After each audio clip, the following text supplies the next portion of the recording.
Mud Puppies? Welcome to a special episode of the Cryptid Files. Yeah. Tonight we are doing our Halloween special. Tonight's episode is going to be about shadow games. Extra spooky. It's all the fun, spooky rituals and summoning games that you can play with your friends, and probably shouldn't play with your friends or anybody for that matter. But we're going to tell you all about them, and not viewer discretion. We do not condone, endorse, or support playing any of these games. Well, some of them. Well, some of them are harmless, but a lot of them are not. So don't play the ones that might. Most of them are harmless, I think. Some of them, I have some roots for some of them that are actually kind of fucked up, but it's an interesting topic. Any of the games that will possibly result in your death, we do not condone. Yes. Yeah. Don't die. Yes. Well, I mean, everybody's going to die eventually, but just not from this. Try not to die from anything we tell you to do. Yeah, or not to do. Just try not to die. Don't do things that will kill you. That you got ideas from us about that will kill you. And if you do things that you got ideas from us about, don't tell anybody you got the ideas from us.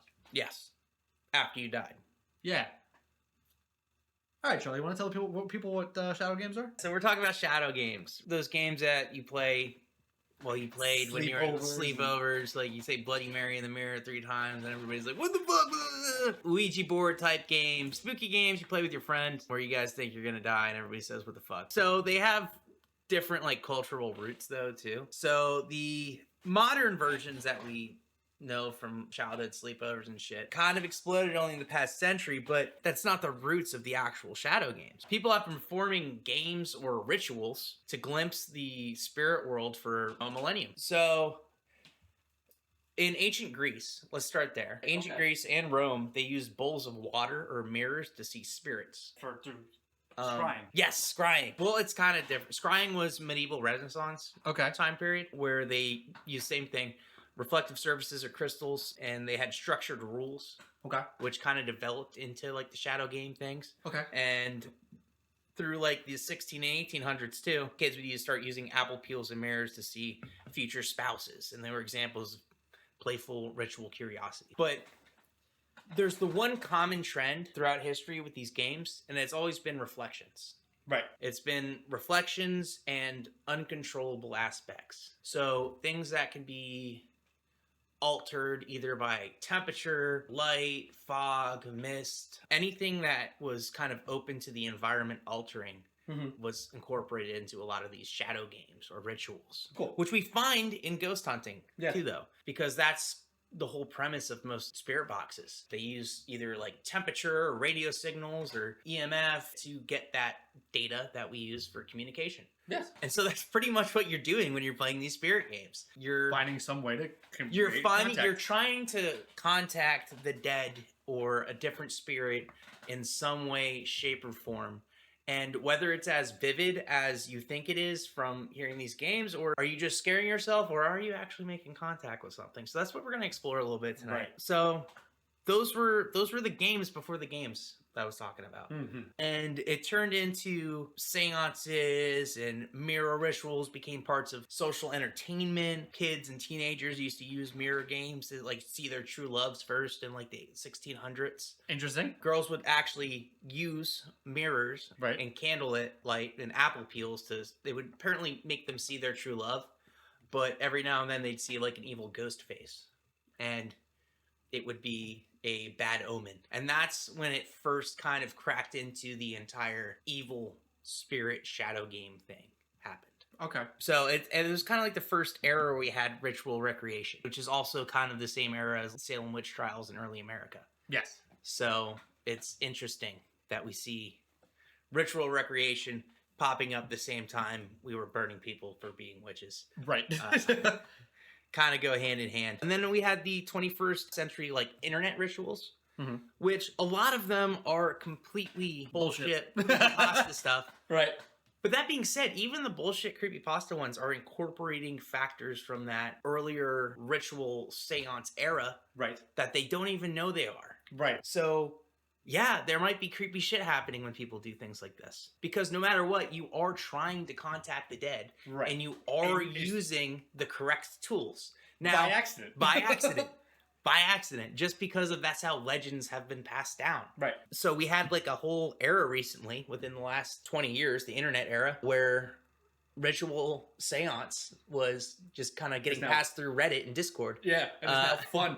And it's now fun. 4chan and creepypastas and all that other stuff. And so now we have this whole era of it. So there's a couple reasons why people play these games. For the thrill. Because they're stupid. Yeah.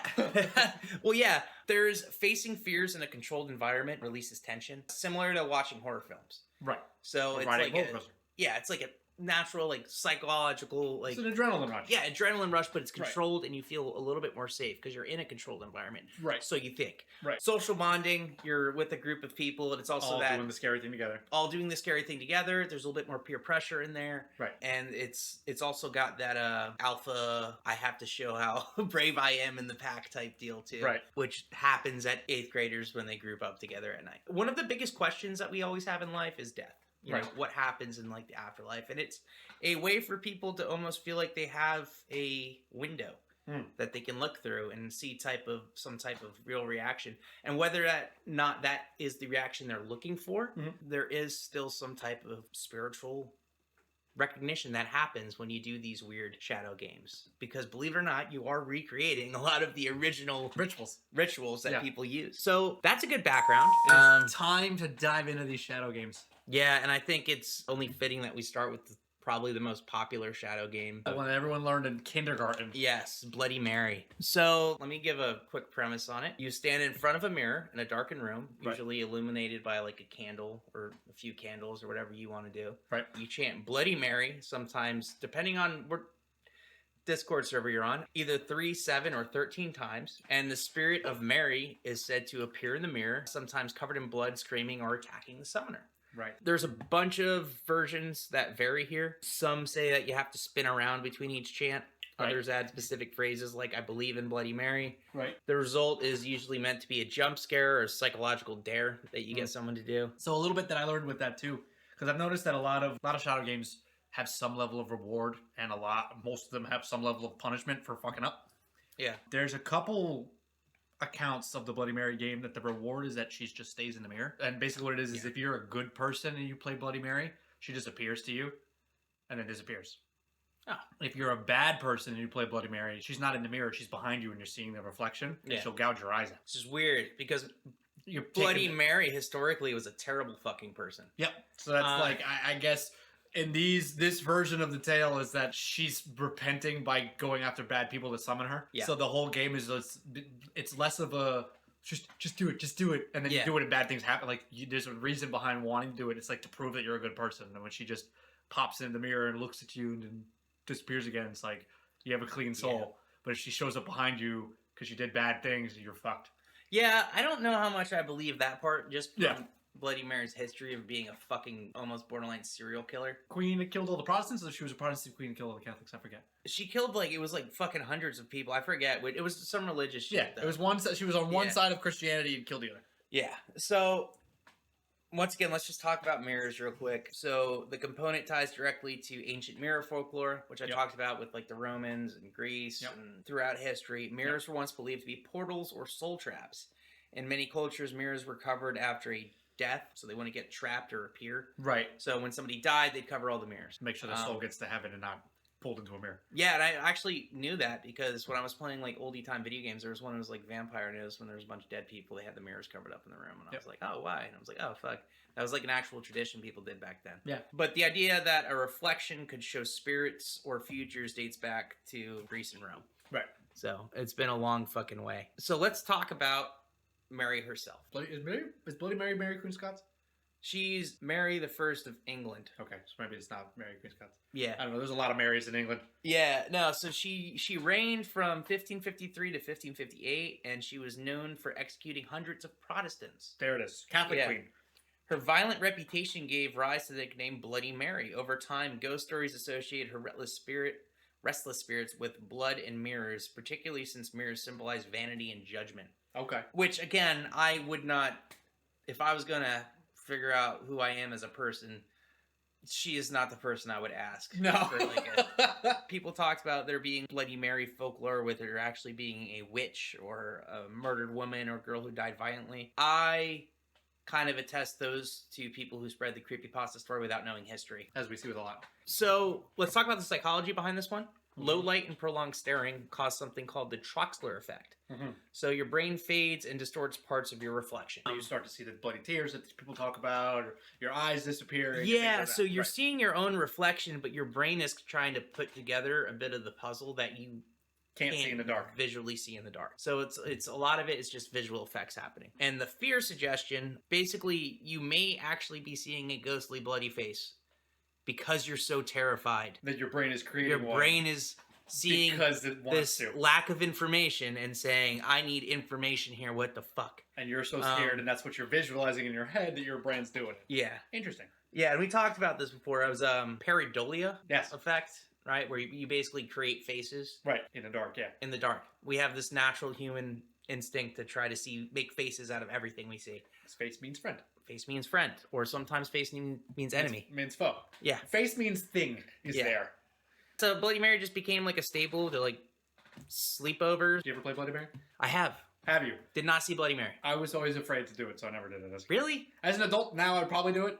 God, like just you have zero confidence. But, no. That's the thing. As an adult now, but when I learned how to play it, I was in like kindergarten, and when I was in kindergarten, I was afraid of everything. I was a very scared child. So. I did it at my grandmother's house with my aunt, who's not much older than I am. Super weird situation there. Didn't see Bloody Mary. I just felt stupid spinning in a circle 3 times saying Bloody Mary in a mirror. Yeah. But you know, there's another legend that if you go to your bathroom at 3 a.m. and say Bloody Mary loudly 7 times, your dad will wake up and tell you to shut the fuck up and go back to bed. Oh, no way. I think I may have found that legend before, too. Shut the fuck up! No way. I've got here the Devil's Handshake. Okay, so tell me about it. Devil's Handshake. You sit alone in a dark room and close your eyes and extend your hand like you're going for a handshake. Why does the room have to be dark if I'm closing my eyes? You remain that way frozen until you feel a cold hand grab yours. Shake the hand while your eyes are still closed and then release it before opening your eyes, and you've won the game. So, if you play this correctly and you win, your reward is you get respect from the devil because you just shook his hand, and he will protect you from all of his minions. So he won't fuck with your life. He won't be the devil to you anymore because he's like, that guy's pretty cool. If you open your eyes, don't shake his hand. Let go before shaking his hand or any other way that you fuck up and don't do this properly. He will leave a minion with you for the rest of your life. Oh, so if I open my eyes, do I get to see him? You'll see him, but you're fucked. What do you mean I'm fucked? You're just living with a devil for the rest of your life. Dude, I doubt the devil would waste his fucking time on me. I'm saying this guy. You put in the effort to summon him to your house and then fucked up the ritual. I think he'd be pretty pissed off. I don't think he would show up, honestly. I don't, like, that's a big call. That's like more, that's like, you know, if I just happen to have the president's phone number. In fact, you know, I was like, oh, would he answer the phone? Fuck no. Pretty sure the devil's much bigger than the fucking U.S. president, so. But yeah, that's Devil's Handshake. Yeah, that's wild. It's a simple one. It's very simple. Yeah, there's no mirrors, no nothing. Nothing. You just sit in the dark. Sit in the dark room with the eyes closed. Do I have to be a certain time of night or something? Just at night in the dark. Just at night in the dark, just sit there like this. Yeah, and you have to wait, because sometimes it does, sometimes it... How long am I fucking waiting there? As long as it takes. Dude, okay, imagine... So that's part of it, too, is the patience. Because if you initiate... Right, I can do it now because we're not alone in the room. So I can sit here and be like, haha, haha, haha, I'm not pissing anybody off. But if you weren't in this room and I did it, I'd have to sit there and wait. Because the minute I open my eyes, put my hand back down, do anything to then break that contact, I've lost the game. Because I've like... Oh, fuck, I lost the game. I've initiated, like, I've opened the door for him by doing this. Yeah. If I close that door before he walks through or anything else, it's offensive. And now he's going to be like, go fuck that guy up. Yeah. Instead of one of his minions. So you got to commit. Because you could be sitting there for 5 minutes or 5 hours. And the only way the game ends is if he shakes your hand or becomes morning. Seems like bullshit. Most of these are. Yeah. Light as a feather, stiff as a board. This comes from a movie. This doesn't. Comes from way before a movie, and the movie made a thing off of it. So the game involves a group trying to levitate a person using only their fingertips while chanting them around. Light as a feather, feet forward. Yes. So one person lies flat on the ground, 4 or 5 others kneel around them, placing their index and middle fingers beneath them, and one person starts leading the chant. Usually it's light as a feather, stiff as a board. After several rounds, they try to lift the person, and often it's surprisingly easy. and works. With just their fingertips. Just their fingertips. So some versions add some mock ritual elements to it. Right. That's when they're saying the whole like, she's dying. Yeah. She's sick. Right. Yeah. So they do like weird stuff like that, or they pretend to draw like a circle of power, saying a prayer. Right. Invoking a spirit to raise the body. Right. The room's normally dimly lit with candles or flashlights, which build tension and focus. So this one doesn't have medieval or occult origins. Okay. It's folk illusion ritual. So the earliest recorded reference is from the 17th century England, mentioned by Samuel Pepys in his 1665 diary. His soda sucks. What? His soda's just Pepsi? Yeah. Oh, actually, I don't mind Pepsi, dude. Pretty good. Yeah, but and Mountain Dew. But like, Pepsi product. So many Baja Blast out there. So he describes girls at a gathering attempting to lift one another with fingers and chanting the words to make the body light as air. This shows it's hundreds of years old and far older than the modern like sleepover myth that we have. Right. So during the Victorian era, interest in seances and levitation phenomena kind of like spread like throughout the area. And this game resurfaced as a parlor trick inspired by those spiritualist demonstrations, blending childlike wonder with the supernatural. In the medieval revival, the game exploded in popularities in the 1970s and 90s, especially after appearing in media like The Craft in 1996 and ghost story books. Today it's often done as a witchy bonding game at sleepovers, such as Bloody Mary. Right. Why it works. So it does work. It does I've work. never played. So the sense that the person becomes light as a feather can be explained by basic physics and group coordination. So the illusion, after each lifter uses 2 fingers, that's 8 to 10 fingers total, right, from everybody. A person weighing about 120 pounds, because this is done for like... You pick the lightest one of the group. Yes. Yeah. Meaning each finger only needs to support about 10 to 15 pounds. So that's quite doable if everyone lifts at the same time. Now the chanting creates rhythmic synchronization. Everybody moves in unison. Focus and intention increases adrenaline and physical coordination, making the lift smooth and strong. Dim lighting and suggestion make it feel more mystical and weightless. So the magic comes from group psychology, biomechanics, and timing. Not spirits. Yeah. And that's exactly what gives it its eerie charm. Okay. Super cool. It actually works. And it's classified as a mock ritual game. So it's half play, half performance. And the person lying down is often treated as dead. And the chant raises them, echoing funeral rites and resurrection myths. But yeah, no, it's super cool. I was like, oh, it does work. I didn't know it like worked because I've never done it before or seen it before. But then I watched videos online of people actually doing it. And I was like, wow, yeah, everybody's lifting this person with 2 fingers. That's pretty cool. Yeah, so it does actually work, and it is spooky to watch, but it's like, totally explainable by physics and biomechanics. Sure. Yeah.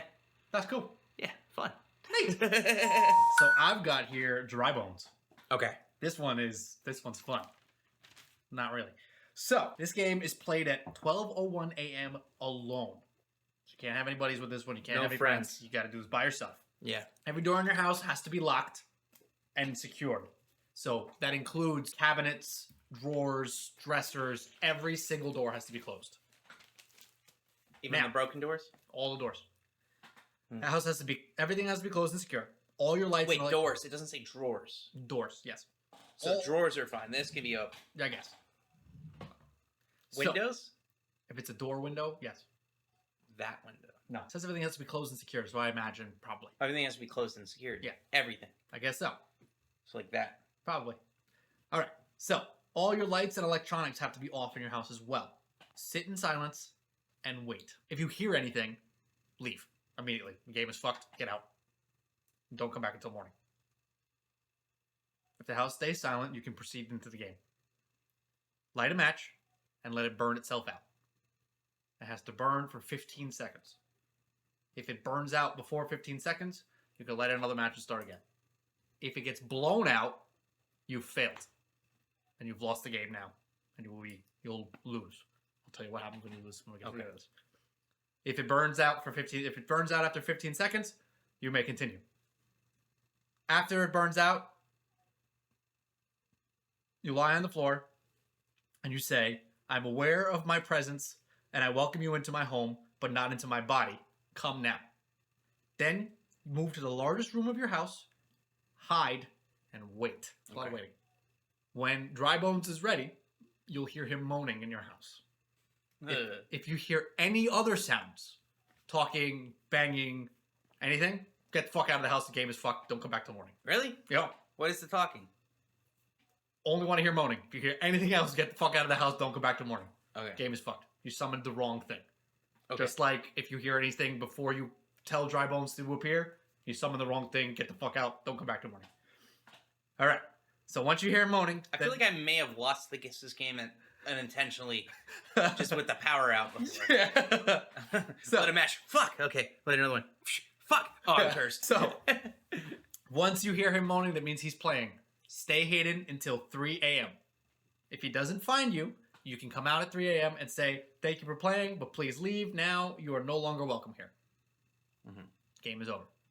So if you win, Dry Bones will grant you one wish as long as it doesn't hurt anybody. So you can wish for a new car, you can wish for a new house, you can wish for something, and it will make it happen by the next morning.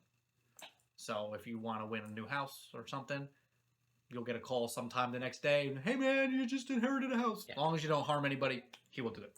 If you fail, you blow the match out, he finds you, anything like that, you leave a door open. He will torture you for eternity. And there's a danger element to this game beyond the failure. Yeah. That is, even if you do win the game, Dry Bones will now just come and visit you whenever he feels like. He won't be able to harm you unless you're playing, but you will see him in your house. Oh. Because he's just like, you let me in, so I'm going to come back. It's a nice house. What if I move? I don't know if he's attached to you or the house. That wasn't really clear. Dude, I would rent an Airbnb for this. And just let people play Dry Bones all the time? Yeah. Yikes, dude. Dry Bones Airbnb. So that's the game of Dry Bones. Oh. Have you ever played Dry Bones? No. Neither have I. No, I don't think I would want to. Why? The risk is not worth the reward. Fuck it, dude. How long's eternity? Forever? Dude, forever's just a joke fucking dead people tell to each other. Okay. The Midnight Game. Ooh, I know this one. Yeah. So let's start with the premise of it again.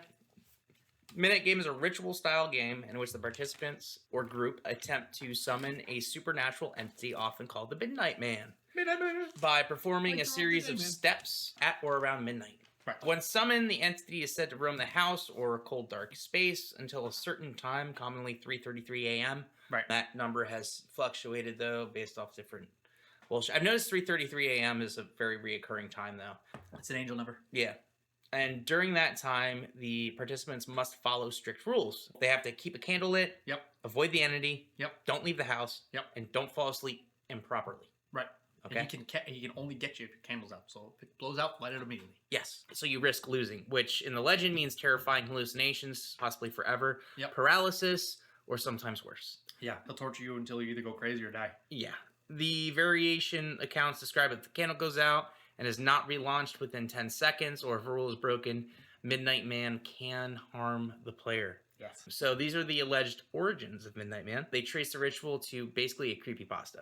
Yeah. Which is internet urban legend rather than documented historical quote practice. Right. According to some versions, it's claimed to be an ancient pagan ritual used as punishment for those who disobeyed laws of their religion. But there is an ancient pagan ritual. Yeah, there is no scholarly verification of pre-internet ritual roots. So take that as you take it. Right. And there's no real reward for this one either, other than surviving. No, yeah. It gained popularity as a challenge or dare in sleepovers, college houses, or horror communities. Its specific rules, 22 knocks, midnight start, candle, salt, seems pretty standardized. So let me talk about the setup, if you want to play. You do this in a house. We don't condone. Honestly, I don't think this thing will do shit. I'll probably do this. Do this in a house where you can stay up until 3:33 a.m. with no interruptions. If you have a cousin coming home at 2 a.m. from work, don't do it there. Right. Don't order DoorDash. It's got to be 0 interruptions all the way till 3:33 a.m. You're going to need a candle, matches or lighter, salt, piece of paper, and your own blood so that you can drop on the plate. You can't use someone else's blood. Can't use someone else's blood. Got to use your own blood. If there's more people playing, they all use their own blood. Okay. For the paper. At exactly midnight, you're going to knock on the door. The 20-second knock has to be at midnight, so you should start before midnight right. And time it so that your 20-second knock is at midnight. Right. Then blow out the candle. You place the candle on top of a piece of paper with blood. You close the door. This summons the Midnight Man. Then you're going to light your candle. And do not let that thing go out. So basically, once the game begins, you must keep your candle lit. If it goes out, you must relight it within 10 seconds or run to a circle of salt. You have to have prepared that previously. So if you're listening to this while you're playing the game, I hope you listen to the full thing before you start. Run to your circle of salt. Do not leave the house. Do not fall asleep. Avoid Midnight Man's presence. So if you see Midnight Man, avoid him in your house. What does he look like? I don't know. Nobody knows. No one knows. And then you cannot turn on the lights. Okay. Because your only source of light is your candle. Only source of light is your candle. You will lose if you turn on the lights. Okay. When 3:33 a.m. hits, the game ends. If you survive and you fail any rule, the legends say you might face extreme consequences, which would be the hallucinations, being trapped in a nightmare, paralysis, etc. So let's talk about the psychological and folklore analysis of this game. So, much like other Shadow games, the Midnight game plays on isolation, darkness, fear of the unknown, and the brain's propensity to fill in the blanks. If you're wandering around in the dark, it's going to see shit. Once again, that face-making thing that I was talking about before. Yep. And kind of like that imagination ability. So, the ritualistic steps, blood drop, candle, salt circle, give it dramatic framework, which increases expectations of fear, thus amplifying the subjective experience. Now, the salt is commonly used for warding spirits. Yes, we've seen that with multiple cryptids, with ghost hunting. Yes, the candlelight, it's natural fire.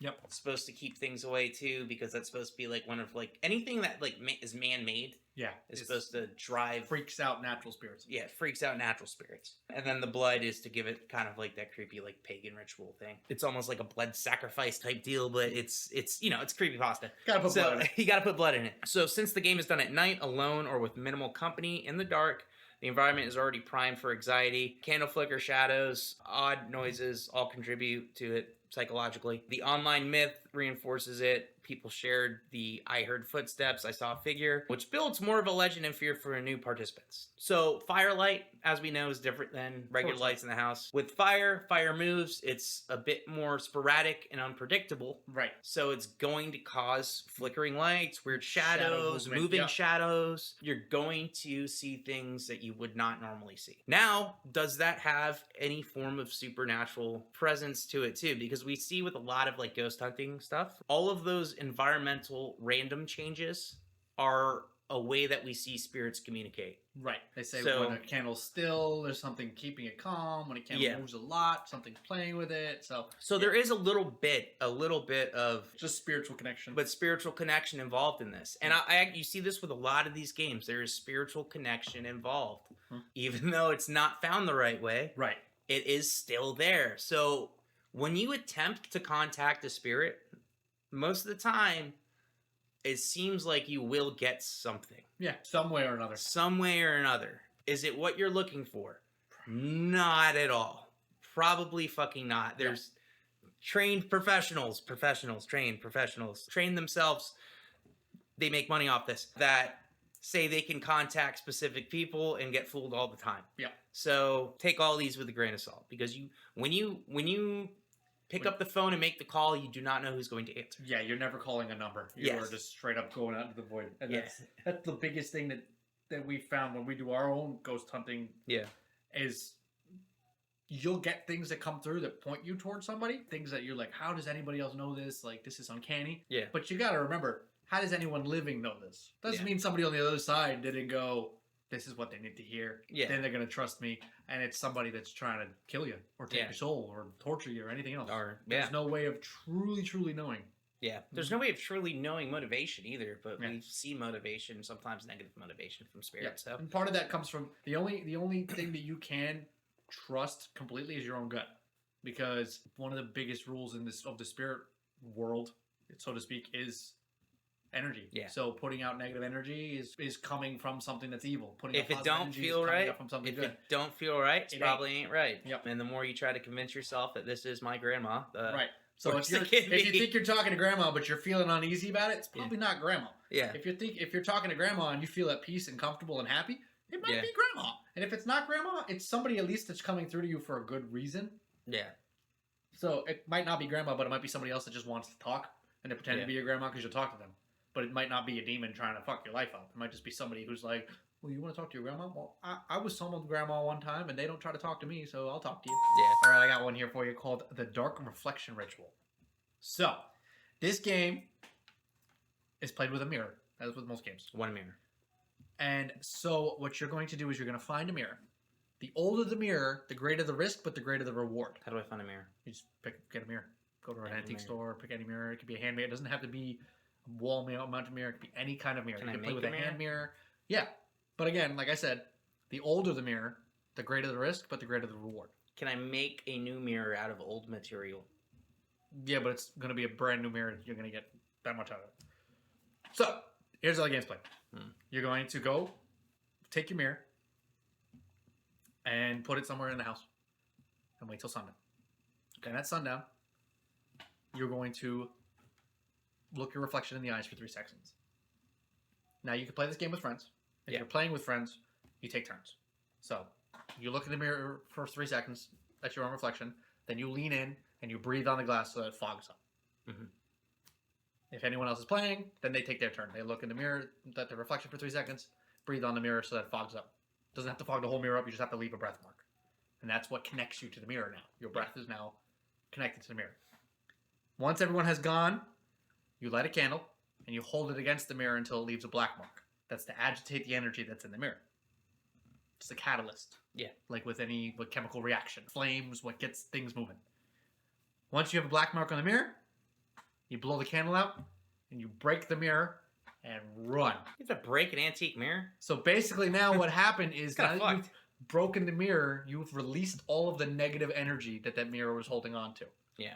So with this game, just like the age heightens the risk but heightens the reward, the amount of players, less players means higher risk and higher reward. More players divvies up the amount of energy. So if there's just me playing, I'm taking the brunt of that negative energy for the rest of the game. If there's 20 of us, we're all taking 1/20th of it. So you're going to book it the fuck away. You can run as far as you want. You can go anywhere you want. You have to survive all night because this game starts at sundown. So this isn't a midnight to 3 a.m. game. Yeah. This is the sun sank officially at 8 p.m. And we needed to come up We've got to wait till sunrise. Yeah. So now, the rest of the night, that negative energy that was trapped in that mirror is going to chase you. And is going to come through to you as bad luck. And the bad luck's going to get worse and worse and worse and worse and worse the more it catches you. So first it might be you'll trip. Then it might be your shoelaces won't tie properly. Then So it it's might like be voluntary Final Destination. Kinda, yes. Then it'll become you'll blow out a tire. Then Yeah. it'll be your engine won't turn over. Then it'll be a deer tries to run you off the road. Then it'll be you might get hit by a car. And it gets more and more dangerous and more and more intense as more and more of the bad luck from that bad energy from the mirror finds you. Yeah. The only way to defend yourself from the mirror is to hold your breath. Because that's how it finds you, is from your breathing. Because that's why you breathe on the mirror. So basically what you do is you run like hell. Some kind of bad luck catches up to you. You trip. You hold your breath and you run like hell again. Yeah. To get as far away from where it caught you. You can't hold your breath anymore. You start breathing. It starts coming after you again. You just keep going and going and going until hopefully you can get away far enough from the bad luck so that not enough catches you to kill you before morning. So, the failure of this is you didn't make it to morning, the bad luck got to you, and some kind of bad luck befell you enough that you fell off a cliff, got hit by a car, forklift accident, Hit by a shark. bitten by a shark, whatever. Bit by a land shark. Right. The reward for this is if you make it till morning, the sunlight purifies all of that bad luck, and you will have good luck for every year of that mirror's existence.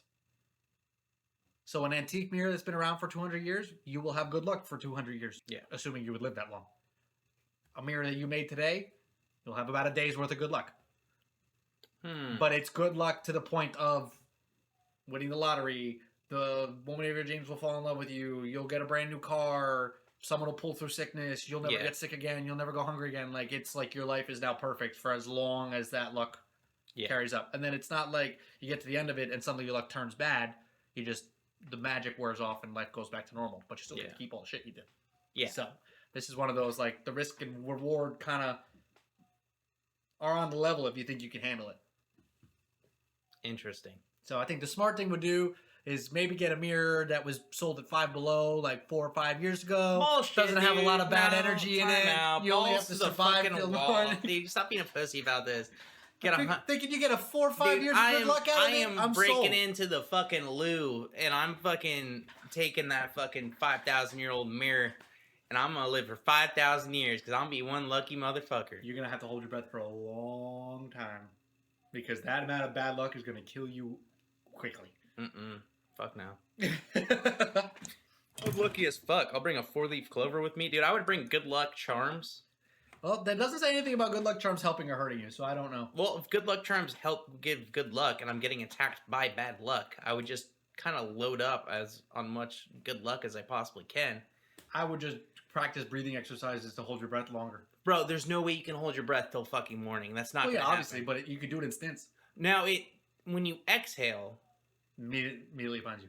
Well, not immediately finds you, but now it's like, it knows. What if I were able to contain my exhales? So, like, I was, like, breathing into, like, some type of air recycling. It knows you're breathing. That's how it finds you. Yeah, Connected but to your it's breathing. recycled Your breathing. lungs have moved. It's coming for you. I don't know, man. I don't know. What if I were able to stop breathing and get some type of, like... breathe through your ass cheeks like a turtle? But, like, do some type of, like, blood dialysis so that my blood cells get oxygenated without breathing. In theory, you wouldn't be able to find you, so you'd be okay. But I don't think you have the ability to do that. If I'm a billionaire and I want to live for 5,000 years... But you're not, Charlie. Guys, start donating money till I get $1 billion, and we'll test this thing. Yeah, donate to our coffee so that Charlie can buy a mirror. Okay, the pencil game. Charlie!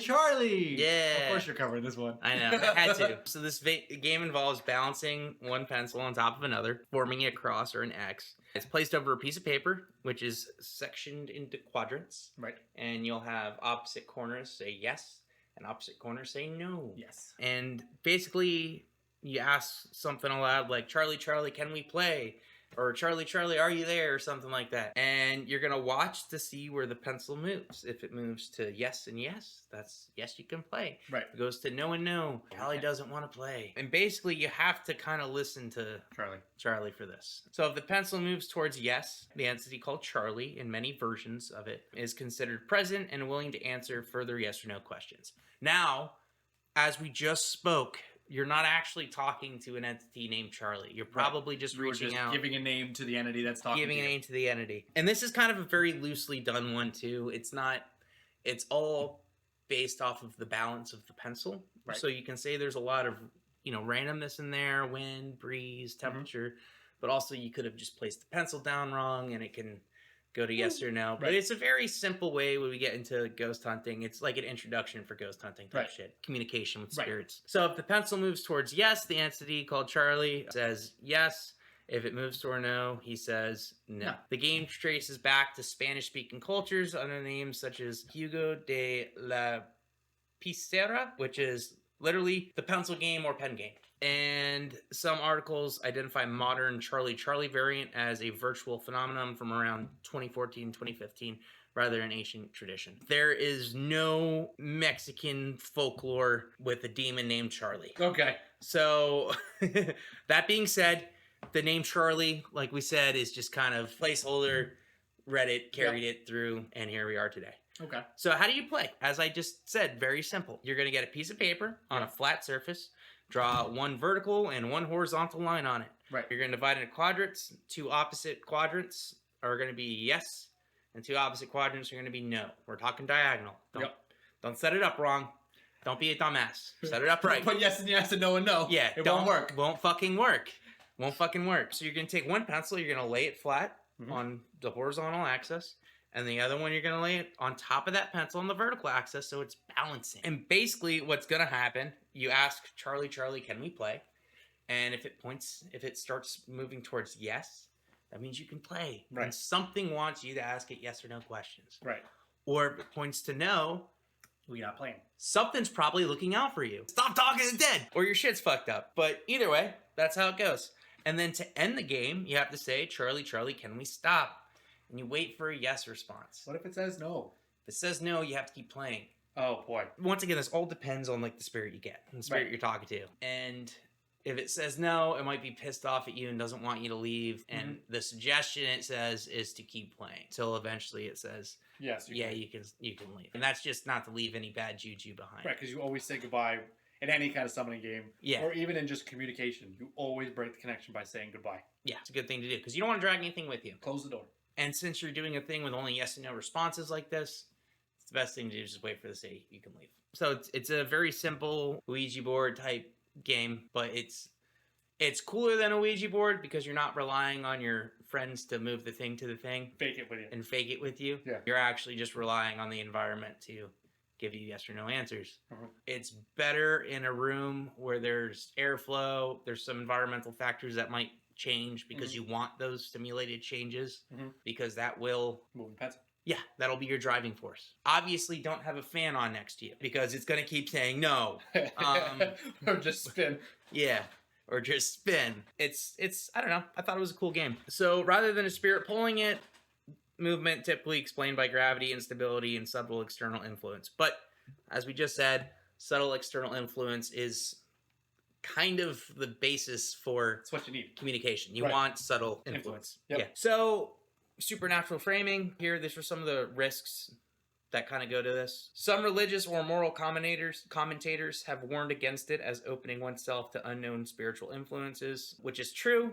You shouldn't open yourself up to everything and allow things in, but communication generally isn't as dangerous as most people think. Right.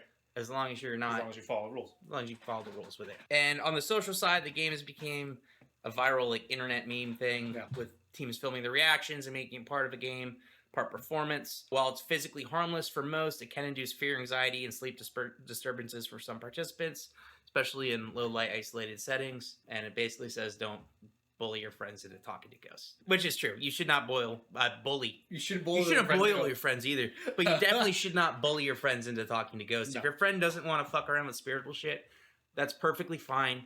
He's gonna live the rest of his life very fucking happy he didn't talk to the strange dead guy outside. Yeah. No. And you should respect that. Yes. Let him live that way. It's perfectly fucking fine. That's about all I have on this. It's not an ancient game, really. Okay. It's a way to talk to ghosts. Tsuji-ura. I think I'm pronouncing that right. It's Japanese. So this one is known as the Crossroads game. So what you're going to do is you go to a 4-way intersection at night. You stand in the center. Yeah. You take a comb and you run your thumb along the comb 3 times to make it sing. Once you've done that 3 times, you're going to hide your face and wait for a stranger to appear. If you keep your face hidden while a stranger approaches you, they will tell you your fortune. Yeah. That's the whole game. Okay. So it's just to try and get your fortune told by a stranger. Strange entity. Bro, dude, you just go any homeless dude. Tell me my future. Okay. So there's no. What's my future? You're gonna empty your pockets. Oh fuck! There's no real like risk or reward in this. This is a robbery. Yeah. Your future, you will be robbed in the next 5 seconds. What? So there's no real like risk or reward to this one, other than that your fortune may or may not be good. So it's said that like sometimes some people get their fortune told and it like drives them mad because they're told like you will die in a car crash, and then they refuse to ever be in a car ever again in their life, and then they get hit by a car because they were walking everywhere and there's your car crash and stuff like that. And there's no way to fail this one in a catastrophic way. You just, if you don't have your face hidden, the stranger will pass you and not tell you your fortune. So you can just mess up, but you can't get possessed or murdered or eaten or taken away or anything else like these other games can. So yeah, it's a pretty simple one. This one's a safe enough one that I would consider doing it. Yeah. Yeah. I feel like this is the most dangerous one, actually. Because of the intersection? Yeah. Yeah. Honestly, it's the one where somebody can actually run up to you and rob you. It's the only one you just... Okay, this is the safest from a spiritual standpoint. From a spiritual Probably standpoint. the most dangerous in I was a real life say, this seems like... the fuck, I just picture AJ at the intersection of a highway with his hands over his fucking eyes. How did he die? He was trying to get his fortune told. And he got hit by a motorcycle. At the intersection and was hit by a drunk driver. He didn't see it coming. No, he was standing there covering his eyes. It was part of the game, apparently. I don't know. Yeah, good point. All right, yeah, the high risk one and this one from the living. I'm gonna go ahead and say this right away. Don't try this one. Oh, this one you don't condone. Do not condone this one at all. Oh, gosh. You should be much more afraid of fucking around with the living than the dead, in my opinion. So, do not play this fucking game. Yeah. Stay out of the intersections, kids. Okay. Don't play in traffic. This is called the triple mirror game. Okay. So, this one is a mirror ritual game in which you arrange 3 large mirrors and a lit candle. And then you're going to need salt lines across a threshold, or any thresholds in the room. So, windows and doors and closets and things like that. thresholds you're going to have to do salt lines across. Right. So the goal is to see something unusual or spiritual or a ghost in the third mirror. Okay. So let me tell you the setup for this. So you're going to need 3 large standing mirrors, 3 cloths or sheets to cover the mirror with afterward, a white jar / candle with matches or a lighter to light it, and you're going to need lots of salt for threshold lines. And let me just say, use a lot of salt for threshold lines. You don't want to fuck around here. Don't half-ass your threshold lines. Don't half-ass it. Use your salt. And then you're going to need a dark, quiet room with at least 1 door. So at night, you're going to shut off the lights. It has to have a door or else you won't be able to get in the room. It's got to have at least 1 door. Yeah. Can't have 0 doors. You can. How would you get in? Gazebo. Is that a room? Kind of. Oh, actually, attics come up through a ladder. Through a trapdoor. Yeah, but you don't need it needs a real door. And then you'll see why in a second. So at night, you shut off the lights, cover the windows if needed. So you're going to arrange the 3 mirrors in front of the door so that the first mirror reflects the door. Right. The second one is going to reflect into the third mirror, and so it's going to connect the third mirror to the first mirror. So the third mirror, so the first mirror looks at the door. First mirror looks at the door. Second mirror looks at the third mirror, and the third mirror looks at the first mirror? No. Third mirror looks at the second mirror looks at the first mirror. Okay, so a door, mirror, mirror, mirror. Yes. Okay. And then you're going to stand next to the third mirror. Okay. Or not next to the third mirror. You're going to look into the third mirror. Look into the third mirror. Okay. And then you're going to be, so basically you're going to be seeing the doorway. Through the third mirror. Through the third mirror. Okay. So you're going to light the candle, step outside the mirror arrangement quickly, position yourself so you can see the third mirror without your own reflection in the first 2. Basically what happens when you look into the mirror, you're going to see something in the doorway. Right. And it's going to be either a ghost, a demon, a monster, or something. And when you're ready to stop, you have to cover all of the mirrors from third, second, first with sheets without stepping inside the mirror zone. So they can't. So you don't reflect in the mirrors. You don't reflect in the mirrors. Okay. So you have to stay outside. Right. Stay outside, so you cannot see your reflection in the mirrors whatsoever. Your reflection will be in the mirror somewhere at some angle, but you cannot be seeing. Your reflection anywhere. So once you finish doing that, you extinguish the candle in the center, turn on the lights, remove the mirrors, face them to the wall, leave them untouched for at least 72 hours. After finishing, for extra caution, some say store the mirrors, possibly sprinkle salt in their surfaces, and don't use them for normal reflection purposes for some time. So the origins of the triple mirror game are very murky. One article says the game cannot be traced to known traditional folklore ritual, but the earliest known citation is a 2016 article where the writer says they learned it from a psychic friend long ago. It appears alongside, other sleepover ritual games, and because of the recent internet appearances and lack of older documentation, many treat it as a modern urban ritual rather than a centuries-old tradition. Right. So, once again, for psychological and kind of folkloric analytics to this, mirrors have long been symbolic in folklore, portals to other worlds, trapped for spirits, other means of self-reflection, divination. Using multiple mirrors intensifies the otherworld effect. So the arrangements of 3 mirrors, dark room, candles, salt creates a high anxiety environment, low light, flickering candles, reflections, expectations. That all equals right visual shit happening. Crazy shit in your brain. Yeah, crazy shit in your brain. The salt lines and ritual elements borrow protective banishing practices and folk magic. Salt barriers, as we see, super common. We've talked about that for fighting cryptids. Salt barriers are just known in this community, this world. Right. So that effect that I was talking to, the Troxler effect, basically staring into mirrors in dim light can trigger illusions of moving faces or altered reflections. Right. Because the game is framed as dangerous, one or more must not look too long to catch their attention, increases the participant's fear, which also increases susceptibility to miss shit in your brain. Yeah. So the thing is with this one specifically, mirrors have historically been tools, I guess, for seeing spirits. Yeah, mirrors still freak me out. Yeah, they still freak you out. So this idea of using 3 mirrors to intensify that actual effect is pretty interesting. Yeah. And the whole idea behind it being dangerous is the better you can see the spirits, the better the spirits can see you. That's why they encourage salt barriers, which makes sense. I don't know. I think it's an interesting idea. It would be cool to test out. So I might do that. We're going to end up playing a couple of these shadow games, aren't we? We definitely are. We're going to make videos about them too. Oh boy. Okay. Yeah. So it'll be fun. This shit freaks me out. Dude, this mirror one, it's not even like it's not like a shadow game either. It's just a way to, try to get closer to the spirit world. Worlds that we probably shouldn't be in. But we'll take all the protective measures that we know as highly trained professional, self-trained as trained individuals, as individuals that are interested in shit, we will take all the precautions we have. There's a lot that I don't fuck around with. And we'll fuck around with it so that you don't have to. Oh, boy. Or at least I will. And AJ will watch me. I'm very far away. I'll do all these. I'll do the Crossroads game. Dude, I know you will. That'll be your fucking death.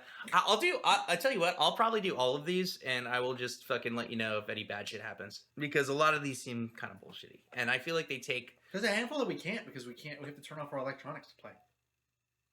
Oh, yeah. How are we going to film them? I'll just do it and talk about it afterwards. Yeah, that's the best we can do. Hey, guys. I've got the Hooded Man Ritual. Oh, nice. This one is a doozy, and you're going to like it. So, Hooded Man Ritual. You take a corded telephone and place it on a table in a dark, silent room. It's another game you play by yourself. Okay. And you're going to want to play by yourself because now you have to get naked. What? Of course you would have this one. So you get naked. Why are you always trying to get me naked, dude? It's kind of weird. Except for a watch. It's the only thing you're allowed to wear is a watch. It sounds like it's something weird that you're into. It's like, you know, the girls are hotter with socks on, and AJ's like, I want to see him with just a watch. Oh, Jesus. All right. So you get ass naked, except for your watch, because you're going to need it, and you're going to sit at the table with the phone. So it doesn't matter what type of watch. Just got to be Can it be an electric watch? As long as you can see the time on the watch. But it's going to be a dark room? Shut up. So it's got to be fluorescent. It's got to be fucking some type of glowing watch. Right? Because have you ever tried looking at a fucking watch in the pitch black and you're like, what the fuck? Like, I can't see that shit. You don't need to watch yet, Charlie. Can I get through this? Okay. Thank you. All right. So you're sitting at the table, butt naked with a watch on, looking at this phone. It's nice. And you're going to count to 13. Once you get to 13... The Bruguru's out. He can't play this game. After you count to 13, you're going to leave your phone on the hook, and you're going to dial the number 204-968-88.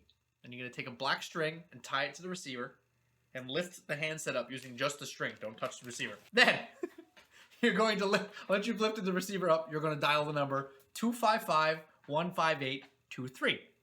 Count to 13 again, and then put the handset on the table. Then you're going to lean into the table and say, hi, I need a cab. Untie the string from the phone and tie a new black string onto the phone. You're going to go outside. Then you're going to see a black car running with its lights on. Hopefully you're playing this in the summer because you're still ass naked and I don't want you to freeze. Get into the car. You're going to lock the door. All right, heads up. I'm not trying this game. You're going to lock the door. Yeah. And you're going to fall asleep within 70 seconds. You will pass out. Okay. It's part of the game. Don't worry. It sounds like just a way to get kidnapped. This doesn't seem like a real fucking game. Once you wake up, check your watch. Yeah. If it's 3:30 in the morning, you can continue. If it is not 3:30, get out of the car, go back inside, burn all the string, and you'll be okay. Yeah. If it is 3:30 in the morning, the game will continue, and you'll fall back to sleep. Yeah. Once you wake up again, there will be a hooded figure driving the car, and you will be driving through different dimensions. This is your reward. Just enjoy the ride and look at everything that the universe has to offer. When you are finished, tell the driver, I have reached my destination. You will fall asleep again and wake up in your chair in front of your phone. Dial the number 200-082 and say thank you for the ride, then burn both the black strings. The game is over.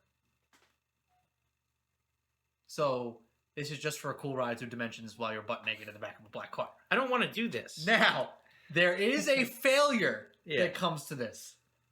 If you do not dial the numbers right, if you do not say thank you for the ride, if you don't get out of the car if it's not 3 a.m. If you don't burn the strings. If you don't burn the strings, or you attack the driver.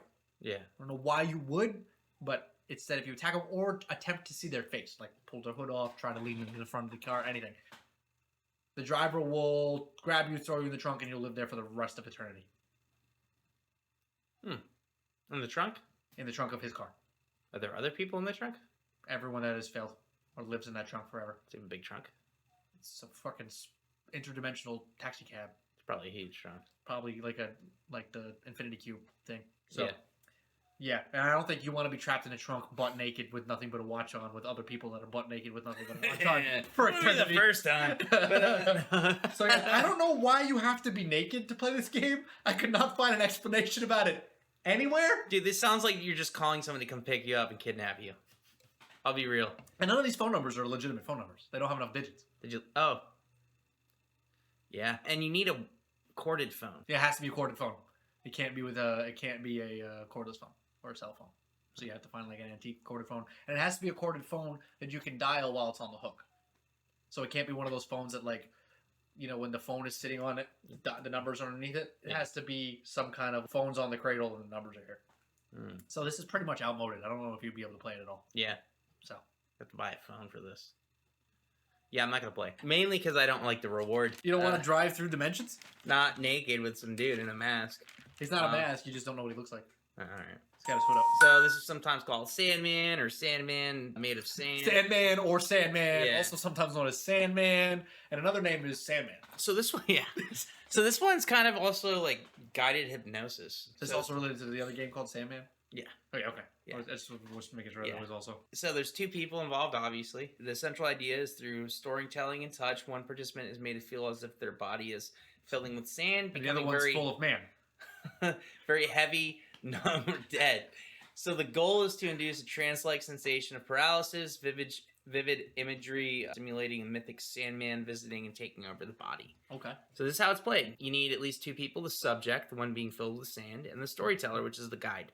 He's the one full of man. Yeah, so optional, but seemed like it was really good having candlelight or dim lighting for atmosphere in a quiet room, because you need this to be really relaxing. It's hypnosis. You need to get hypnotized, yeah. Yeah. The subject lies face down or face up, relaxed. Procedure storyteller begins basically touching the arms, legs, back, repetitive motions to relax them, kind of like hypnotism works. Reminds me of that like whole like there's an egg on your head and the spider's running down. Yeah. Well, you know, so when you see like hypnosis things, they're like, are you going to start feeling gentle? Your eyelids are going to feel heavy, and it's like it's that kind of like walking you through meditation almost. Yeah, so for this one, you start with telling a story, typically about someone who was in an accident, died, or was turned into sand. So he was walking down the street when a car came out of nowhere, hit him, and his body fell to the ground, drained out the blood. Body grew cold and heavy, his bones turned to sand. You tell a story like that. It doesn't have to be exactly like that, but it's got to have those ideas of somebody dying and then turning into sand. Okay. As the storyteller narrates, they touch each part of the subject's body with a rhythm, describing arms filled with sand, gently run their fingers down the subject's arms, every part of the body filled with sand. You talk about like that. I don't want to play this game. I feel like this is just you're going to be you molesting me. No, but it's I mean, that's how you do hypnosis. It's pretty much that, yeah. As the storyteller narrates, the story continues and every part of the body has been filled. Finally, the storyteller says something like, now you're the Sandman made of sand, light and heavy all at once. Make me some sand. You can't move. You're the Sandman, right? The sand. So when done well, the subject feels heaviness in the limbs, tingling or numbness, a floating sensation, sometimes visual or dreamlike hallucinations if they're not fully awake. When the storyteller ends the session, they can reverse the story by describing the sand leaving the body or the person waking up again. Oh, this man was hit by a car and his body turned not into sand. Yeah. You can, but probably not make a joke out of it at the end because it can fuck with people. Let me just talk about the origins, and I'm going to talk about how this actually affects people. Okay. Because hypnosis is kind of like a real thing. The Sandman figure originates from European folklore, a mythical being who sprinkles sand in children's eyes to bring them dreams and sleep. There's also a bad guy in Spider-Man. Yeah. Yeah. The bad guy version likely arose in North America in the mid-20th century, evolving from hypnosis and party tricks, campfire stories. And Spider-Man. Yeah, it spread in the same circles as light as a feather, like I talked about. And sand is pretty light. Yeah. The earliest printed mention of it, probably Sleepover, seems to be in the 1990s urban folklore compilation through oral versions that existed decades earlier. So folklore again. Jesus Christ.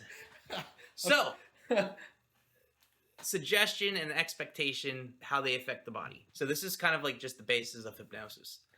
Sensory focus, repetitive touch, and monotone narration, kind of narrow awareness. It's you're hypnosis. You're hyper focusing on hyper what they're telling you. Focusing. Yeah. It's the whole premise of hypnosis induction. That's the word. Cool. Hypnotic induction. Yeah. Yeah.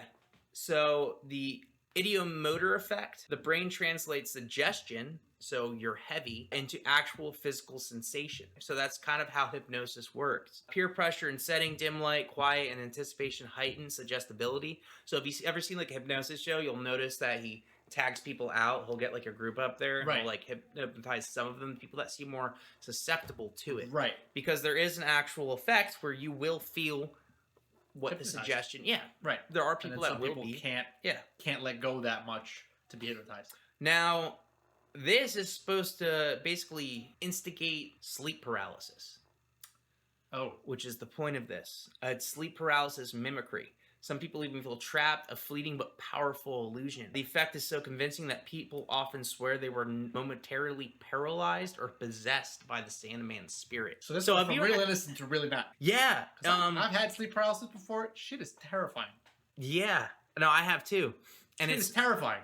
This is basically a way to like force people into sleep paralysis. It's a ritual about death, sleep, and transformation, disguised as a game. You die, you're filled with sand, and then reborn. So it's kind of like you get to that relaxing death phase. You filled with sand. That's when you you go get through paralyzed. the horror of sleep paralysis. The horror of sleep paralysis, and then you're reborn and brought back. Yikes!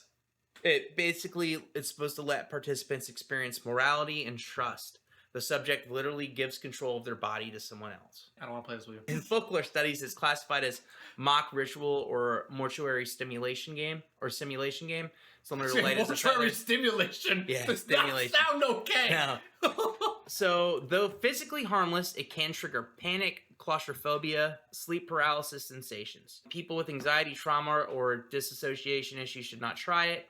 Always wake the subject by reversing the story, otherwise they may feel lingering heaviness or unease afterwards. So basically you get hypnotized. If they don't break the hypnosis properly, you stay a little hypnotized. You feel a little uneasy for a long time. Not for like ridiculously long time, but you're gonna have some lingering effects. Okay. I thought it was really cool because just like Light as a Feather, this is somewhat of a real one. Yeah, because it is actual hypnosis. Yeah, it is actual hypnosis. I don't know why anyone want to have induced sleep paralysis though. Why would somebody want to talk to Bloody Mary?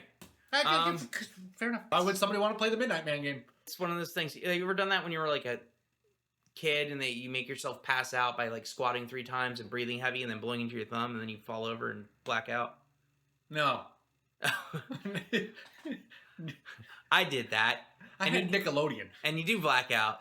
I knew those kids that used to be like, I can make my head turn red, and they go like really hard and then pass out. I wasn't one of those kids. I just knew. Yeah, I'm sure. Were you one of those kids? No. Yeah. I don't know if this went around your school, but it was a big thing when I was in elementary school in Hardiston. Kids would squeeze their chin, and it would pop the blood vessels right here, and then you get a bruise. Yeah. It was so bad that our principal would walk around the hallways going chin check and walk into the hall into the rooms, and anyone that had a bruise on their chin got detention. That's funny because people were just doing it. And they were doing it to each other, too. So I guess that explains my own question of why would you do this stupid thing? Everyone does everyone does dumb shit. Everyone does dumb shit. We were talking about Scientology yesterday. So, yeah, I would rather somebody do this than go to the Church of Scientology. So, yeah, this one's called Don't Look Behind You. You failed. Fuck. So, this game is played in a dark room. And it's basically red light, green light. But you are going to play with not only your friends, but with demons. Squid Games. Kind of. No. But worse. So what you're going to do is you're going to have your main player. Yeah. Is going to be at the edge of the room near the light source. And you're going to want to have a backup light source just in case your light source doesn't work. And you want your backup to work on a different way. So if you're going to use your overhead light in your bedroom, you're going to want to have a lantern that runs on batteries or a match or a lighter or something so that if the power goes out and you can't turn your light up above you, you've got another way to turn on your light. Same thing if you're using a lantern as your main light source, you're going to want a lighter as your backup because say there's something wrong with electronics in the area, you want good old-fashioned fire. So, then what you're going to do is you're going to make X's with salt on the other side of the room. Anyone that's playing with you is going to stand on one of those X's, and you're going to leave the empty X's for the demons. And then you are going to play red light, green light, essentially. Where you are going to pick a number to count to, tell everyone that's how long you're going to count each round, and then turn around. And everything's only allowed to move while you're counting. Yeah. You win by turning the light back on.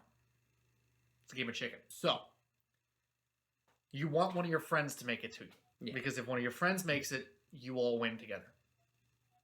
If one of the demons gets to you, you lose. And you'll get possessed. I don't like being possessed.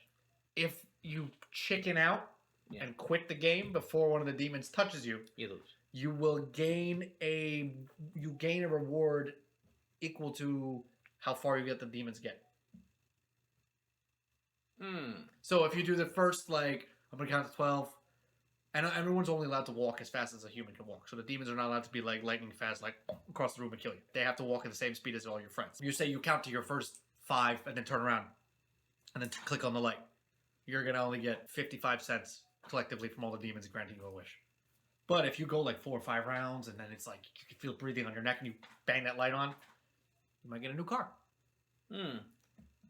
Or if you stuff it out long enough and one of your friends is able to grab you before one of the demons do, you all win together. We should play. I'd rather not. Yeah, that's the game. It's red light, green light with the possibility of demonic possession. Pretty simple. I'm really good at red light, green light. I bet you are, Charlie. I am colorblind, but I'm really good at gray light, gray light, gray light. I'm really good at light on, light on, light on. I'm going to talk about Catscratch. Catscratch, okay. Yeah, not the show. I love that show. That was such a good show. This is a ritual-style sleepover ghost story game in which one person lies down, their head on another's lap, while the story is told about a cat. During the story, the victim is apparently unaffected, but at the end of the reveal, there's basically going to be scratch marks. Okay. On their back. Oh, jeez, okay. Yeah. Others may sit around quietly if present. You're going to need dim light, minimal disruption, a pillow or support for the victim's head in some versions. You basically just want the person to be comfortable. Okay. So the victim lies on the floor bed on their back with their head in the lap of the storyteller on a pillow. The storyteller sits however comfortable and rubs the victim's temples. Okay. For the sides of their head and neck. The storyteller then begins narrating a Catscratch story. Examples include a cat that died, then the new cat that's scratched, or a cat with glowing eyes, etc. But it's just got to end in cat scratch, cat scratch, cat scratch. At the conclusion of the story, the storyteller stops the rubbing and like breathing rhythm on the victim, and they're told to stand up, raise the back of their shirt, and reveal 3 scratches on their back. Okay. The game is typically done quietly with the expectation of something uncanny happening. The marks are proof of the ritual effect. So once again, this is not like an ancient one. They categorize it alongside other like urban legend sleepover rituals. It's got a few other names like Black Cat Scratch or the Black Cat, but the effect has physical marks. So there's the speculation that the marks either come from subtle scratching by another participant while the victim is distracted, or are psychosomatic expectation driven. So your brain creates red marks on your back? Yes. Can that happen? Kind of, yeah. It can. So, like, bruises can form on your body. Just because your brain thinks there should be a bruiser? Yes. And bruises can also not form on your body because your brain doesn't think there should be a bruise there right away either. What? Yes, the brain's got some wild powers. Okay. Yeah. Interesting. So, there's, like, reactive skin, too. Like me. My skin is super sensitive to pretty much everything. Yeah, so, mine too. If I go like this on it, I'll have a line on it immediately. Yeah, like when I get out of the shower and I'm bright red. Right. Because my skin's just, it's Irish skin. So I'm more susceptible to like... Psychosomatic stuff too? Yeah, psychosomatic stuff like that too. Huh. I got hit by a car once and it knocked my shoes off my feet. Really? Yeah, I got knocked all the way across the street. But I was in such shock, my body didn't form a bruise anywhere on my body. No bruises whatsoever. There was a huge dent on the person's car, but just because I was in shock and so tense, did not bruise. Did you bruise later when you actually was like... No. Super weird. But it's all part of reactionary stuff. So it is possible for stuff like that to happen. It's still like in like this weird medical zone where it's not quite understood.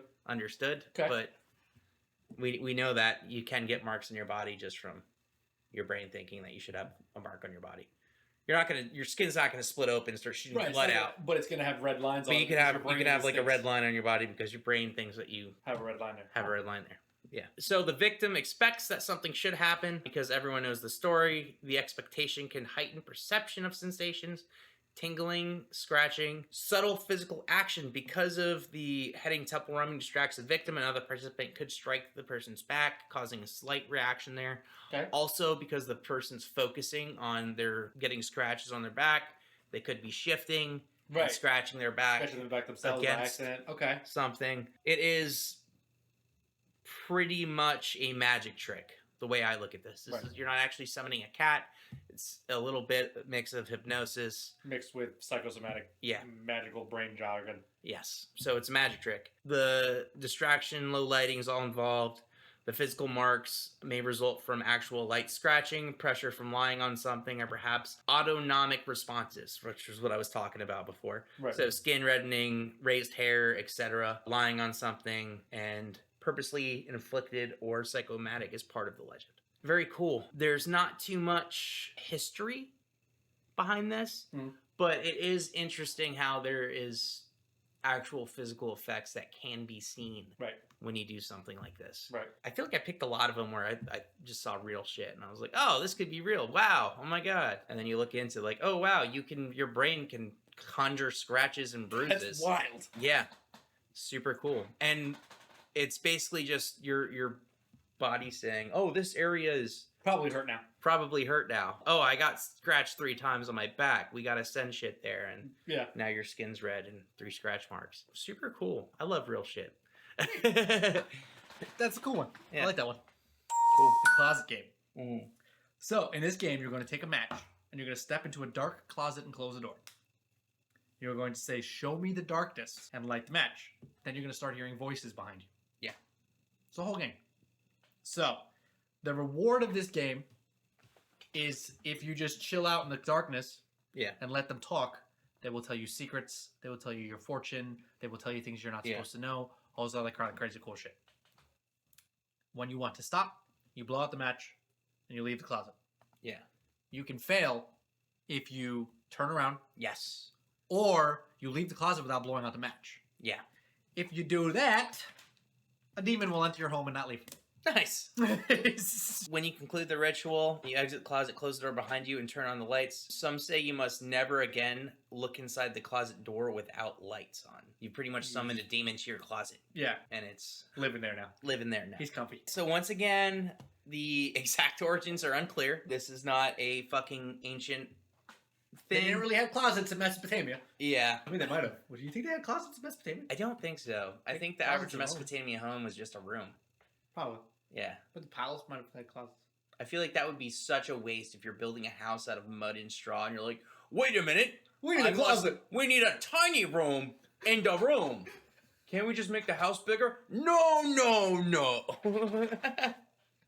I don't want to see all of these animal bones that we're saving. So there's a little bit of ritual in it. There's a little bit of fear of the dark and like confined space, so psychological aspects. You're alone in the dark. You're gonna start hearing things because your brain's doing it to yourself. So I've noticed with a lot of these creepypasta type experiences, they always latch on to fears. Right. So confined space, dark closet, alone increases the feeling of vulnerability.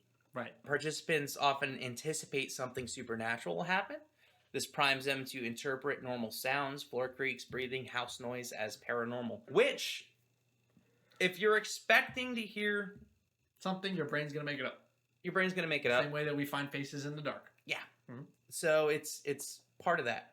Now, match lighting and waiting in the darkness act dramatic tension builders. You physically hold the light as your safety, which has been seen throughout history as light being the source of safety, fire being this man-made guardian from evil spirit. So it's got a little bit of ritual in it. The not turning around intensifies the fear because it suspends you looking and it leaves more to your imagination, and it gives that threat of, oh fuck. Could be behind you. Could be behind you. Right. And from the ritual perspective too, the closet becomes kind of a portal or a threshold, and the participant enters, faces darkness, calls for light, and then basically it turns a small confined space into a medium zone. And thresholds are common, whether that threshold be a road, a doorway, a window, a cave entrance, a tunnel, anything that something spiritual could walk through. We take those and we protect them with things like salt and stuff. So, elevator game. Ooh, I like this one. I know you like this one. So the requirements: you need a building with at least 10 floors and a elevator that travels directly through them. Yes. You have to be alone in the elevator. Yes. If anyone enters during the sequence, the ritual fails. Yes, you immediately have to get off the elevator. Yeah. Yes. You have to play at night, ideally between midnight and 3 a.m. for better results. Yes. So here's the step-by-step process. Here we go. All right, so you have to enter the elevator alone on the first floor. Yes. Press the button for the 4th floor. Yes. When you reach it, Do not get out. Press the 2nd floor. Yes. Then you press the 6th floor. Yes. 2nd floor again. Yes. 10th floor. Yes. Press the 5th floor. Yes. At this time, according to a legend, a woman may enter the elevator. Yes. You're told not to look at her. Do not speak to her. No. Do not interact with her. No. Do not acknowledge her presence under any circumstances. No. Doing so is said to trap you in another world. Yes. We don't want to be in the other world trapped. No. No. So, while she enters from the 5th floor, you're going to press the 1st floor again. Oh, 10th floor. No, this is the 1st floor. 10th floor. If the elevator goes up instead of down, that means the ritual is working. I guess we have a different version of this. Oh, yeah. So, if the Mine elevator... was you're supposed to hit the 10th floor to go to the 10th floor, not... This one you is... hit the 1st floor and it takes you there anyway. Yeah, but it okay. takes you to the Either 10th way, you're floor. going to the 10th floor. Yeah. So, if the elevator goes up instead of down, that means the ritual is working. You are being taken to the other world. Yes. If it goes down, you failed, and you can safely exit once back at the lobby. Right. When the doors open, you might find yourself in an empty version of your building. Lights may be dimmed or red. You may see a red cross in the distance or faint static. Electronics might not work. To return, you must repeat the same sequence in reverse and make sure the elevator actually takes you back down to the 1st floor. Right. When you exit, check carefully. If anything feels wrong, quiet, lighting off, no people, don't leave. Repeat the ritual again until it looks right. Yes. So, this originated in Korea. Yep. In like 2008 to 2010. It later spread through Japan and Western paranormal communities. It's part of a genre of urban ritual legends, simple but high-stakes games meant to test courage or reality itself. Some link it to older Shinto or Buddhist cosmology ideas of layered worlds, though there's no direct evidence, but they think that may have inspired it a little bit. So once again, it's going in through that isolation, claustrophobia, sensory. Getting stuck in an elevator. Yeah. Mechanical sounds with lights induces disorientation and mild trance states. Repetitive button pressing and strict rules mimic ritual structure, heightening anticipation. The possibility of someone entering primes you for misrepresenting light shifts or reflections as human forms. If the elevator actually moves oddly, skipping floors, buzzing, fear amplifies and convinces participants it's working. In other words, it's ritualized panic. You're self-inducing your own fears. Yes. There's a little bit of when you're so focused on this ritual too and you press that 1st floor and it brings you up, it feels like the elevator is going up. Right. You can't already be disoriented after doing all this shit. Right. Especially if you went up, down, up, down, up, down, up. You're and if somebody already walked in on the 5th floor, you've gotten to this part, and then you're like, oh, fuck. And the lady next to you is like, why is this guy being weird? Why is this guy standing in the elevator like this? Staring, sweating, and pressing the button. And you didn't realize that since you were going up to the 5th floor, I think you go up to the 5th floor, right? You go you go 10 to 5 to 10 again. All right, so 10 to 5. If she walks in and presses 10, and then you press 1, it's going to go to 10 first, but you're not paying attention to her, so you freak out when it goes up to the 10th floor. Yep. I don't know. There's a lot of stars that could align to really fuck you up on this one. Yep. And remember, you have to if anybody gets in the elevator at any point that's not this woman on the 5th floor, you got to get off. Yeah. So you're already worried about, like, someone's going to get on the elevator and fuck my ritual up. So, yeah, and if you screw the ritual up, you could be trapped in the other world forever. Yeah. But there's no real reward for this one. You just get to see the other world. You just get to see the other world. It's like going to the back rooms. I don't know why you would want to go there. No, but someone might. Three Kings is played in a dark room as usual with some mirrors. So I know you said in your version there's only 2 mirrors. So the way I learned it is 3 mirrors. So what you're going to do is you're going to set them up in the room. So it's 1 mirror in the center and 2 mirrors on the flanks. Yeah. You're going to take some kind of personal object of yours, put it in the center in front of you, and then you're going to put a candle in the middle of the room. And you're going to light the candle. So basically what this does is you're going to summon 2 kings into either mirror on either side while you maintain eye contact with yourself in the middle mirror. Yeah. And as long as you maintain eye contact with yourself, you can talk to these kings and they will share their wisdom with you. Whether it's from their time, things that they know from the other side, things that they know about the future, questions you may have. They will talk to you about whatever you want to talk to them about as long as you continue to make eye contact with yourself in the mirror and not look at them. Once you're done, you blow your candle out, they'll disappear, game is over. If you break eye contact with your own reflection, you can have your soul stolen because something might move into that mirror. Interesting. Yeah. I have a little bit different version. Okay. So, Basically, the ritual designed to let you enter your own mind or meet your shadow selves. Well, this is a totally different version. Yeah, okay, so cool. it's a mirror ritual that takes the concept of scrying or self-reflection to a psychological extreme. Okay. You perform this ritual at 3:33 a.m. Okay. You sit between two mirrors, a candle, and you're basically creating a symbolic throne room. The player sits as the king, while the two reflections, the queen and the fool, on either side of you, represent other aspects of their consciousness. Oh, so the mirror, you're sitting like this with the mirrors So here. You're the king, and you have the two mirrors next to you. But are they facing you? Like, yes, so you can see in your peripheral vision. Okay, so you're still getting the whole peripheral vision of the mirrors. Yes. But now instead of you staring at something and seeing them like this, you're just looking this way and they're here. Yeah. Okay. So they're going to represent aspects of your consciousness. So you need a dark room, 2 large mirrors, a chair, a small table, a candle, right. a bucket of water, and a towel for safety. I'll explain later. An alarm clock and a backup person. You need a partner. You need a buddy. Yeah. And an object of sentimental value. We're going to call that the power object. Right. So the setup, you place your chair facing north, centered in the room. This is your throne. Right. You are the king. You're going to set one mirror on your left side and one on your right, both angled so that you can glance sideways and see a reflection in each, but not directly in front of you. Right. They got to be here in your peripherals. Yeah, they should be positioned to catch your peripheral vision, not your direct gaze. Okay. Place the table in front of you, about an arm length away, and put the candle on it centered. Okay. Put your power object on the floor between your feet, so something of sentimental value, right. something that means something to you. And then you're going to place a bucket of water and a towel just out of reach in case you need to snap out of it later. So it's going to be just out of reach from you. Okay. You're going to leave the room, making sure everything is in its exact position. You have to go to bed by 12:30 in the morning. So you set it up, go to sleep. Set it up, go to sleep. Okay. By 12:30. You have to wake up at 3:30. Set your alarm. You're going to go to your ritual room, bring your lit candle and power object with you. You're going to sit down on your throne by 3:33 a.m. So you have 3 minutes to get up. 3 minutes to get in your throne. To get up and get in your throne. Okay. That's important, and I'll explain why in a little bit.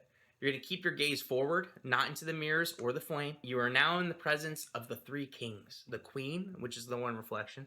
The fool, which is the other reflection. And you, the king sitting between them. Okay. From here, you may start asking questions aloud. You may hear whispers or answers that seem to come from the mirrors. Never look directly into either reflection. Always keep your focus slightly off center. If your candle goes out, leave immediately. Okay. The darkness is not yours. You must stay in place until 4:34 a.m. unless things feel dangerously wrong. So remember I said you have to have a partner, yes. right? You have to have a buddy. Your partner stays outside the door waiting with a phone and a timer. If you don't call out by 4:34 a.m. or if something goes wrong, they have to enter the room and call your name. If you don't respond, they are to throw the water from the bucket onto you and get you out of the chair immediately. Oh. The safety element reinforces that while the game is framed as paranormal, it's also a psychological stress test. Oh, okay. So you gotta sit in there for an hour and 1 minute. Yeah, or if he hears you like freaking out in there, yeah. He comes in and throws the water at you. Right. And puts the towel on you and kind of snaps you out of it. Right, okay. So the king is your conscious self. The queen is supposed to be your intuition or like emotional side. And the fool is your darker impulses, fears, or destructive nature. Okay, so your shadow self. So you're asking yourself questions in a sense, and you're hearing the responses from the other aspects of you. By placing yourself between the mirrors, you create an infinite regressive reflection, a visual metaphor for introspection and the multiplicity of self. The candle, water, and time constraints all serve ritual purposes. The candle is for the illumination of truth. Water, purification or rebirth. 3:33, symbolic witching hour, halfway between 3 and 4, and the liminal time of transition. Many who've tried the ritual describe it as lucid dream-like trance, psychological mirror rather than supernatural one. So from the psychological context, this game works like a guided sensory deprivation. So the low light reflection distortion causes that pareidolia, I can't say the word, but where you see faces shifting or move. Fatigue from waking up at 3 a.m. makes the mind more prone to hallucination and self-suggestion. Right, because you're going to bed by 12:30. You're waking up by 3:30. At 3:30. Right, so you have 3 hours of sleep now. And you have 3 minutes to get in the chair and start. Right, you didn't have really any time to wake up. So you're trying to instigate hallucination. So you're trying to be in a half dreamlike state when you start. Right. Sitting silently amplifies every flicker of the candle, echo of thought. Essentially, it's induced liminal experiences. That's what you're creating. A controlled hallucination and a symbolic framework. You're getting real aspects from this. Right. You're getting real brain. As much as you're feeling you're getting a paranormal experience, you're also getting a real psychological test. Yeah. Because that dreamlike state, there's chemicals in your brain that are still released, still doing their thing, sparking that imagination. And the whole point of you having that friend outside with the bucket of water is to make sure you don't fuck up. To get you out. To get you out, because you get woke up with it shocks you back into reality. Oh, fuck. Right. Super cool. That's a way different version than I know. I know. Which is wild. I like this. I mean, both of them have the same aspects of learning of something from the mirrors, but totally different executions. Yeah, one of them is, I think mine was more psychological, yours is a little bit more paranormal. Yeah. I'd be interested in actually trying the psychological version of this. I feel like I'd be miserable the next day, but... Do it on Friday. Yeah, that'd be fun. You have a weird definition of fun, dude. What? Who am I to teach people about this shit if I don't have the balls to experience it myself? I guess that's a fair point. And I... Personally, with paranormal things, I am much more afraid of living people than I am dead people. As 100%. Much as I think dead people... Dead people follow a lot more rules than living people do. Yeah, and yes, there are dangerous spirits. There are dangerous spirits out there, it's but easier to there's protect yourself from them. It's a lot. There's a lot more dangerous people than there are dangerous spirits that I will interact with. This is true. So why not try this shit out? And if I get possessed by a demon, fuck it, it's okay. I'll live my whole life in some creepy dude's truck, naked with a watch on. That's all right. I'll be that guy. I'll be that guy. At least I won't be like you getting hit by a car at an intersection. Waiting for my fortune to be told by a hobo. What are you doing? Waiting for a fortune cookie? Beep, beep. And your lucky numbers are... DZHVZY. That's a license plate. Yeah, that's what hit him. Oh, man. That's it for Shadow Games, man. We talked about a lot. Jesus Christ. All right. Well, thanks for hanging out for this special. This was a cool one. If you're not already following us, follow us everywhere. We're on Instagram, we're on Facebook, we're on TikTok. Check us out on Apple Music and Spotify and Amazon Podcasts. Anywhere you get your podcasts, we're there. If you are interested in helping out the podcast, you can donate to our coffee. If you like movies, you can follow me on Letterboxd. I have a DNR list. If you like books, you can follow me on Goodreads. I have a DNR list. Happy Halloween, by the way. Happy Halloween. Yeah. All right, folks. We'll see you in the next one. Thanks for hanging out. Bye.